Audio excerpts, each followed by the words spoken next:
कराची वाले डाकुओं के रहमो करम पर है। सुरजानी में नाई की दुकान पर डकैती की सीसीटीवी फुटेज बोल न्यूज़ ने हासिल कर ली है।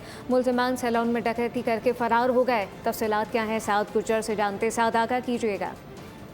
कराची का इलाका है सरजानी टाउन, जहां पर स्ट्रीट क्रिमिनल्स जो है उनको बेलगाम देखा जा सकता है। गुज़िश्ता शब का ये वाकया है जहां पर एक सैलून की दुकान है जिसमें डकैती की वारदात हुई है। सीसीटीवी फुटेज जो है वो बोल न्यूज़ ने हासिल कर ली है। सीसीटीवी फुटेज में देखा जा सकता है कि जो एक मुलजिमान है, पहले एक जो मुलजिम है वो जो डकैत है वो आता है और रैकी करता है, मोटरसाइकिल पर बाहर खड़ा रहता है और उसके बाद आगाह करता है अपने साथी मुलजिम को।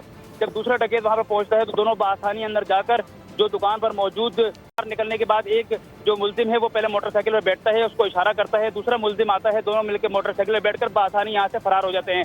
जबकि जो इलाका मकीन है, जो दुकानदार हैं, वो पुलिस से जो है वो इस वक्त ये मुतालबा कर रहे हैं कि जो इस तरह के जो मुलजिमान हैं उनको उनकी फौरी जो है वो गिरफ्तारी की जाए। इलाके में खौफ हिरास पैदा हो रहा है जहाँ पर कारोबार करना भी बेहद मुश्किल हो चुका है। सरजानी टाउन में कोई पहली वारदात नहीं है। इससे कबल के हमने देखा कि पिछले 3 से 4 दिनों में तकरीबन 7 वारदातें जो है वो सरजानी टाउन के इस एरिया में हो चुकी हैं, जहाँ पर जो थाना सरजानी टाउन है इसकी हदूद है। और ये मुलजिमान जो है ये आसानी जो है वो 2 या 4 के ग्रोह में आकर शहरियों को यरगमाल भी बना रहे हैं, साथ ही साथ उनके कीमती अशिया भी आसानी लूट कर जो है वो फरार होते हुए नजर आ रहे हैं। जो सीसीटीवी इस वक्त मौजूद है बोल न्यूज़ की स्क्रीन पर सामने आ गई है। साल शरीफ अपडेट कर रहा था, आपका शुक्रिया। सब्सक्राइब करें और बेल दबाएं ताकि कोई खबर रह न जाए।